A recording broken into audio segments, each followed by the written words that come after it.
ბუნებრივი კატაკლიზმების გამო აჭარა უკვე 9000-ზე მეტმა ოჯახმა დატოვა. დამეწყვილები საქართველოს თითქმის ყველა კუთხეში არიან ჩასახლებულები, ძირითადად წალკაში, ნინოწმინდასა და ლაგოდეხში.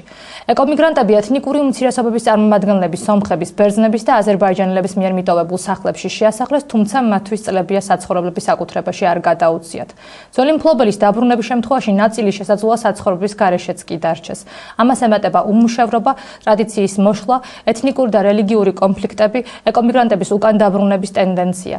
დღეს ეკომიგრანტები უუფლებონი და დაუცველნი არიან. ტელეკომპანია 25 არხის ჟურნალისტები წალკაში ჩავიდნენ, სადაც ზამთარში მინიმალური ტემპერატურა -34 გრადუსია. როგორ და წავიდა ისე უნდა აქცეულიყო სახლი და გავადარე თელი. დაბლიდან ამოუხვია მორე ოთახსები და გადმოადარე და მოახვიე ხეზი, რომელიც ამჟამად უჭირია სახლი ამ ხეს. ოჯახის უფროსი უბედური შემთხვევის თავიდან აცილებას ამ გზით უკვე 1992 წლიდან ცდილობს. შანდაძეების სახლმა ნგრევა ეზოში მეწყრის ჩამოწოლის შემდეგ დაიწყო. სტიქიის შედეგად მოიშალა ნაგებობის საყრდენი, უკვე დეფორმირებულია იატაკი, დაბზარულია კედლები. 9-შვილიანი ოჯახი თავშესაფრის ნგრევას ამინდის ყოველი გაუარესებისას ელოდება. 7-8 წელი ამ მდგომარეობაში ვარ. ზამთრობით ასე ვეჭავ ზაფხულებში ზაფხულობით ვიდი. ზამთარში ძილი არ გვაქვს. რომ ქარი ამوارდება ზევართ. რომ ბაღნები არ ჩავხუცუჩია. შანტაძეების საცხოვრებლის მიმდებარე ტერიტორია ეგრეთ წოდებულ მცოცავ ნიადაგს წარმოადგენს, რის გამოც საფრთხე ძირკვაძეებსაც შეექმნათ. სტიქიურ მოვლენებთან გამკლავება ოჯახმა 90-იანი წლების დასაწყისში კაპიტალური საცხოვრებლის აგებით გადაწყვიტა, მაგრამ 4 წლის შემდეგ სახლს ბზარები გაუჩნდა. ძირკვაძეები ახალი საცხოვრებლისთვის საშენი მასალის გამოყოფას მუნიციპალიტეტისგან უკვე 5 წელია ითხოვენ. შენობის დადგმა გვინდა და ფინანსურ დახმარებას ვთხოვთ ხელისუფლებას და მე რომ ხეთყეზე ბილეთი მოგცენ რომ ხის შენობა ავაგოთ და 5 წელი ამ მდგომარეობაში ვარ. ჩვენ ახლა ზღვის დონიდან 1200 მეტრში ვიმყოფებით. ეს ხულოს მუნიციპალიტეტში შემავალი სოფელი ბოძაურია, აქ 87 კომლი ცხოვრობს. სოფლის ნაწილი მეწყერსაშის ზონად უკვე 20 წელია ითვლება.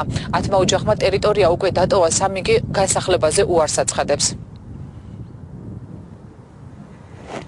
ადგილობრივებს სახელმწიფომ განსახლება წალკაში, ნინოწმინდასა და ლაგოდეხში არაერთხელ შესთავაზა, მაგრამ ისინი მამაპაპისეული ტერიტორიების დატოვებაზე უარს სხვადასხვა მიზეზის გამო აცხადებენ და მიწის ნაკვეთების გამოყოფას ადგილზევე მოითხოვენ. მე ვწოვებ 56 წლის კაცი, ეხლა მე დავწოვო და ახალი ცხოვრება შეუდგე, უკვე არ შემიძლია იგი შრომა, მაგას ფიზიკური შრომა უნდა. ვიცი წალკის მდგომარეობა ნამყოფი ვარ, ამით არის ცივები. შვილიშვილები ვერ აიტანებენ. მე თვითონ ვიყავი, სამთეს ვიყავი, გასუწეს ვიყავი, მაგ მუშაობდი და მე ვერ ავიტანე. რა ვერ აიტანე? რაერიც ვერ ავიტანე მაგალითად. კიდე? ყოველ კვირაში ვცივდებოდი და რა ვიცი გრიპი დაატასე რა. და მაგით არ გინდა წასვლა? არ მინდა ვერ ტოვე. ჭარბი ატმოსფერული ნალექის მოსახლეობის სიმჭიდროვისა და მცირემიწიანობის გამო მაღალმთიან აჭარაში სტიქიური მოვლენები 1999 წელს დაიწყო. ბუნებრივი კატაკლიზმების გამო რეგიონი უკვე 9700-მა ოჯახმა დატოვა. დამეწყვილები საქართველოს თითქმის ყველა რეგიონში არიან ჩასახლებულები.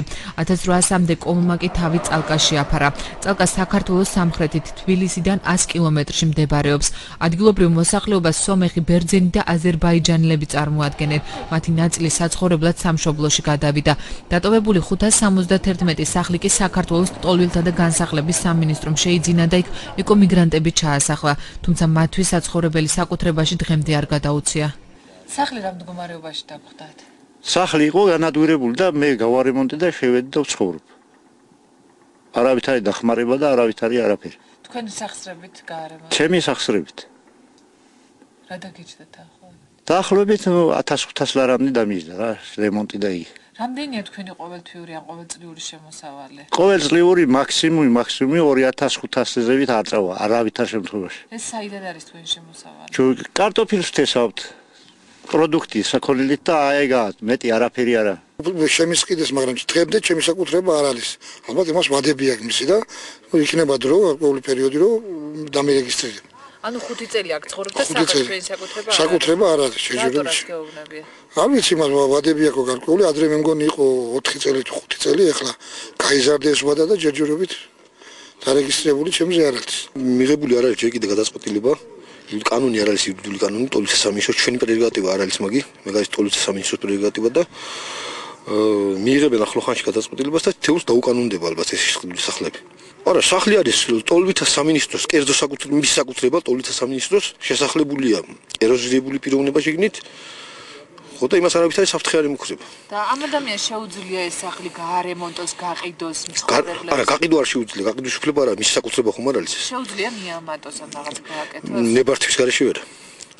და გარემონტება და შეუძლია. მაღალმთიანი აჭარის მსგავსად აქ მოსახლეობა მესაქონლეობას და მიწათმოქმედებას მისდევს. ჩასახლებულებს საქართველოს პრეზიდენტის სახელით საჩუქრად თითო ჰექტარი მიწა გადაეცათ. მიუხედავად ამისა, ეკომიგრანტები მიწის სიმცირეს უჩივიან. წალკის მუნიციპალიტეტის საკრებულოს თავმჯდომარის განცხადებით რაიონს მეტის საშუალება არ აქვს. მაღალი მებით ნაყოფიერებით გამოირჩევა ეს მიწები და ხშირ შემთხვევაში ოჯახისათვის შეიძლება იყოს კიდე საკმაოდ საერთოდ ბევრი ჯობია, რა თქმა უნდა, ცოტას.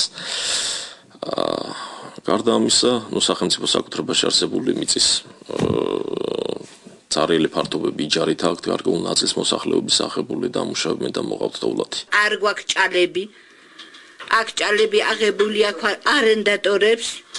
ჩვენ თუ ფული მივეცით მოგცემენ თუ არა და ვართ შეცქერილი იმათ ხელებში და ყოფნით ის მიწა საცხოვრებელი რა ვარ გეკადრება რას გვეყოფა იქ 1 გექტარი სააკაშვილის საჩუქარია მაგრამ ამ საქონელე ყოფა სოფელი მერის მოსახლეობის კიდევ ერთ პრობლემას განათლების მიღება წარმოადგენს. აქ სკოლა ერთ-ერთი ბერძენი ოჯახის მიერ მიტოვებულ სახლშია გახსნილი.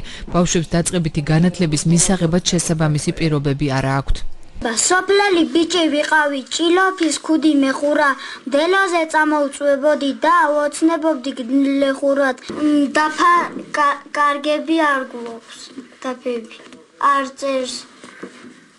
კიდე რა გინდა რა გქონდეს? ყველაფერი. მინდა მასწავლებლები მყავდეს. კარგი მასწავლებლები, ინგლისურის მასწავლებელი. ვის არ მიმოაწეს? კი ბატონო, ჩასმული ხარ, აი ამ გაზაფხულზე დივიწყობ, შემოდგომაზე დივიწყობ და არავითარი ყურადღება არ ექცევა, ესე იგი ბავშვები, ესე იგი ლამის უსწავლელი კი არა, ესე იგი შეიძლება მაგით აგიხოცონ, ჩამეგვინგრეს ნაგელები. ბავშვს რომ ერთ სკოლაში შეერთებით ასწავლი ყოველდღიურად პირველ კლასს და მესამეს მეტად შეერთებ. რა შეიღებს იქ ბაღანა? რასი ის წიგნს რასმე იმან მესამე კლასის პროგრამით ნეიეროს თუ პირველი კლასის პროგრამით. ამ კუთხით როგორ იყო აჭარაში? ამ კუთხით აჭარაში იყო უმაღლესად, უნიჭიერესად და კარგად. წალკართული კლიმატური პირობებით გამოირჩევა აქ ზამთარში მინიმალური ტემპერატურა -34 გრადუსია, ხოლო ზაფხულში მაქსიმალური 33 გრადუსი ადგენს. ამ სირთულეებს უწყლობაც ემატება მოსახლეობას წყლის სახლამდე მისატანად რამდენიმე კილომეტრის გავლა უხდება. სახში ხალი არ არის, აი ნახე აქედან იქეზიდენ. 9 კილომეტრი არა, 100 მეტრა. არც არასდროს არ ყოფილა. აი ახლა არის 3 წელი არა ის გაგეთებული ცხლები. მუთინს უა იქიდან ეზირი ხან იქიდან გორიდა რა ვიცი. ცხალი არ იყოს ეს. საქართველოში ეკომიგრანტების იურიდიული სტატუსი დღემდე განსაზღვრული არ არის. განსახლების შემდეგ მათზე სახელმწიფო პასუხისმგებლობას იხსნის.